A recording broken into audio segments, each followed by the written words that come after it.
Hi again, guys.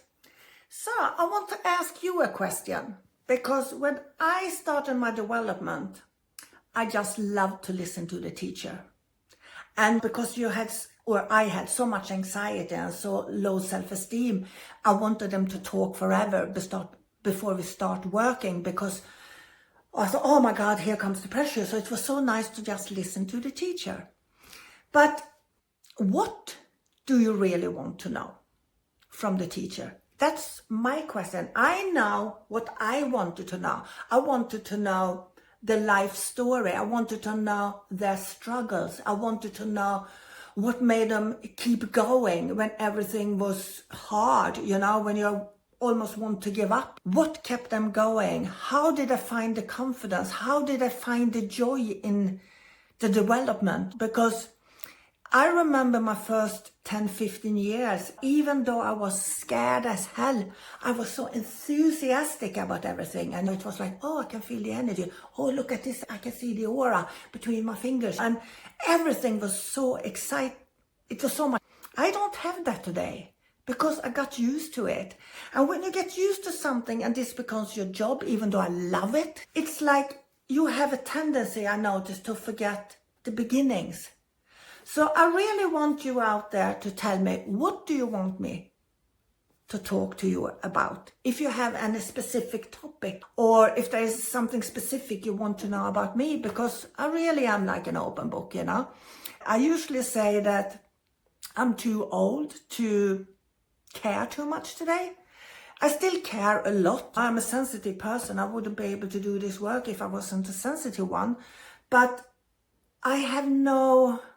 Like my friend says, you have Tourette's of the truth, Mia. And it's true. I have no filter. And that's what I'm known for. Because I have tried so many years to be a perfect woman, to be a perfect spiritual being, to be a perfect wife, to be a perfect mother. And God knows I failed on everything. So I tried too much. That's what I did. I tried too much. So I forgot about myself. I tried to be so damn holy, so damn kind, so damn, in service to each and every one. Don't say a wrong word, Mia, and everything. I just tried to be so perfect, and it didn't help me. Instead of trying to be myself, to find myself, and to find yourself, or how I found myself, was to sit in the power. And when I was sitting in the power, nothing happens. I was just sitting there in stillness, and it was like a void around me. Sometimes you saw the colors, more or less every time the colors is moving. But it was not often things happen. I was just sitting there in the blackness, and I thought, I'm doing it wrong. And afterwards, and now I learned that I was not doing it wrong. I was doing it the right way. Because instead of using my imagination to everything that was going on around me, I just leaned into the power, and I let the power work with me. I was just one with the spirit. And that did not only help me with my self-esteem, with my self-awareness and the love to myself, but also it helped me to become a better medium. And also to start to liking myself, and more than anything, starting to understand myself. Because I talked to you so many times about the animal instinct and how the animal within us look for safety, and when you look for that, you can be a little bit scared, even if you're not aware of it, to face yourself. At least I was terrified to face myself, because I was afraid with what I'm gonna find. And maybe it wasn't nice, because in the subconscious, you have all them horror stories about bad stuff and everything. And so I was quite terrified to find myself. Christmas Eve, I don't remember which year, but it's probably 25, 28 years ago. And I'm cleaning up from the family party. And I'm standing in my living room, and I'm putting the chairs back, and suddenly I see a bright light just flashing around me like this. And I thought, oh my God, spirit is here. Oh my God, what do you want? And I sat down, And suddenly it started to dwindle away and it disappeared. And I thought, oh, that's a shame. Today I can do this. If I sit in the dark, I can produce this. I can see the light around me. It's like a fiery yellow light that's sparkling, pulsating, more or less. And today I know it was not the spirit world. It's my own soul I see. But at the time, and as we human being was, I sit down there and I see it fade away. And my mind is going, are you coming with love? Or are you going to warn me for something? You know, always the negativity creeps into the mind. Are you going to warn me for something? But that light, when I'm realizing it was my soul, how beautiful isn't that? That I can see the radiation from my own soul when I expand and think about it. And I want to expand the soul's energy around myself. And I see this pulsating light around me. It's magic. And then I realize, no, I'm not ugly inside. My mind might be ugly from time to time, or weird, or indoctrinated to believe things that maybe wasn't true or whatever, you know. But the soul, it's light. It's light and it's beautiful.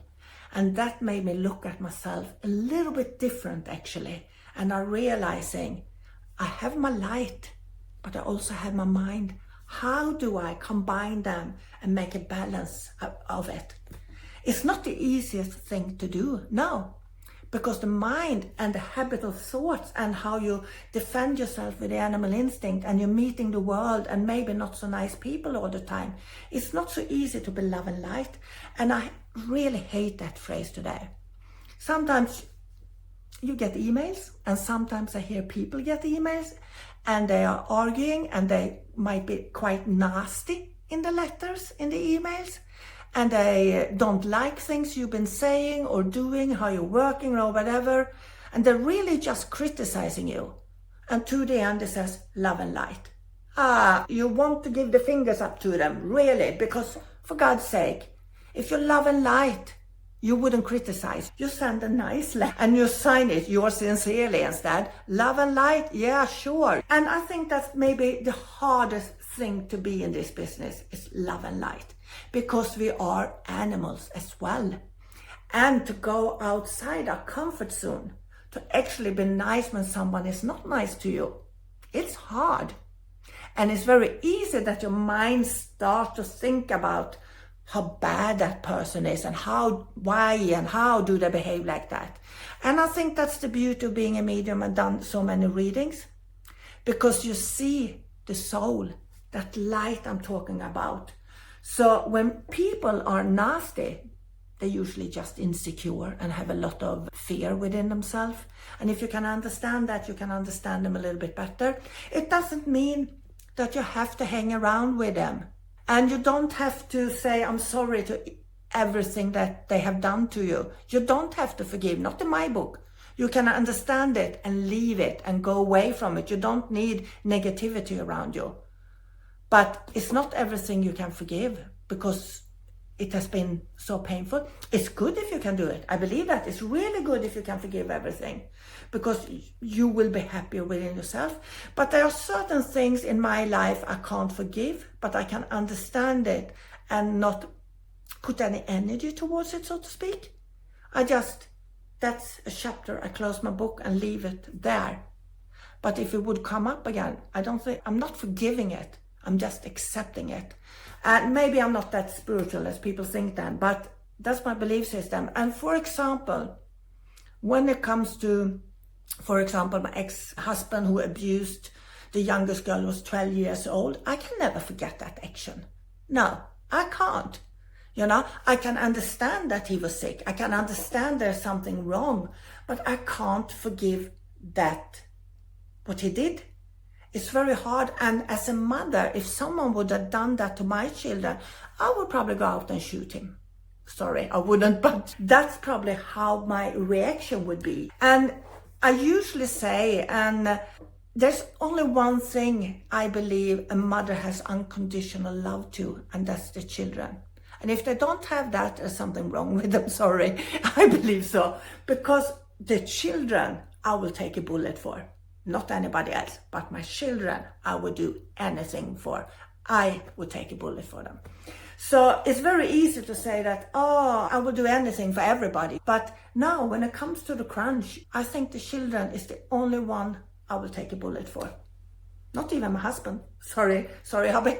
But if we were put up on the line, me, my children and my husband, you have to decide who are they gonna shoot. It will be me or my husband, not my children. That's for sure, absolutely. Anyway, I was rambling away as usual, but there you go, that's me. You know, my mind is a scatterbrain and I have learned to accept it, and what you see is what you get. Bye.